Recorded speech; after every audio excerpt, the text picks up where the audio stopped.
भगवान शिव की आराधना, भगवान शिव की साधना जीव का कल्याण करती है। अतः संस्मृत मात्रेण मुक्तिर्भवति देयिनाम। भगवान शिव का स्मरण करने से मुक्ति मिल जाती है। तो जो भगवान शंकर की साधना करते हैं उन्हें तो महादेव अपने आप को ही दे देते हैं। तस्मान महत्तरमिदं क्षेत्रमत्ततसोवनम सर्व कल्याण संपूर्णम सर्व मुक्ति करम शुभम। जहाँ पर भगवान शंकर का शिवालय है उसके आसपास भी यदि किसी की मृत्यु हो जाती है तो उस जीव का कल्याण हो जाता है। इतनी बड़ी महिमा भगवान शंकर के शिवालय की है। भविष्य में आप यदि कोई मंदिर बनवाना चाह रहे हैं, चाहे आप खाटू श्याम जी का बनवाएं, चाहे आप रामदेवरा बाबा जी का बनवाएं, चाहे आप राधा गोविंद का, राधा कृष्ण का मंदिर बनवाएं, उस मंदिर की महिमा ज्यादा बढ़ जाती है जिस मंदिर में शिव पिंडी, आप मान लिया जाए कहीं आप जाते हैं और आप शंकर को रोज पूजा करते हैं, जल चढ़ाते हैं, कितनी सुंदर बात कही है। आपको शिवलिंग मिलता नहीं है तो उसमें क्या करना चाहिए? तो अंगूठे को ऐसे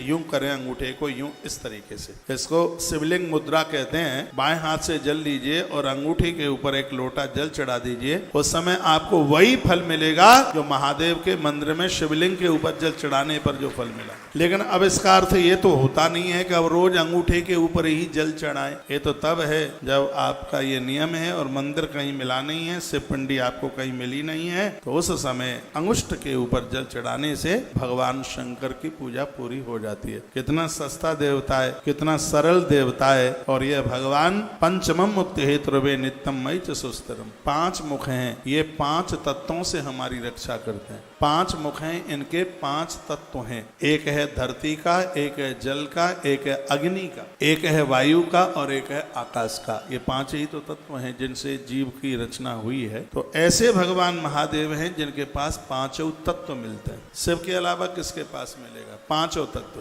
आप इधर सुन नहीं रहे हैं, आपका ध्यान है ही नहीं, तो फिर आरती करा दूं मैं भी जाकर के, फिर चद्दर ओढ़ के सोऊंगा, फिर आप सुन लीजिएगा। तो शंकर की देह के ऊपर भस्म है, ये धरती का तत्व है, पृथ्वी तत्व। कैसे पृथ्वी का तत्व है? ये पृथ्वी का तत्व ऐसे कि धरती में से वृक्ष बनता है, वृक्ष को आग लगाई, जलाया तो उसमें से राख बन के तैयार हुई। शंकर की देह के ऊपर यदि भस्म है तो यह पृथ्वी का तत्व है भोलेनाथ के पास। जटाओं में गंगा है, वो जल का तत्व है। एक आंख में अग्नि है भोलेनाथ की, में तीसरी आंख में आग है, तो अग्नि तत्व है उनके पास। गले में सर्प है, सांप वायु का ही भोजन करता है, तो भगवान महादेव के पास ये वायु तत्व है। और उनके पास में है डमरू, डमरू में से निकलता है शब्द, और शब्द आकाश की तन्मात्रा है, इसलिए भोलेनाथ के पास डमरू है, वो आकाश तत्व। तो ओम शब्द जो प्रकट हुआ है, जो ओम शब्द है, ये भगवान शिव से ये प्रकट हुआ है।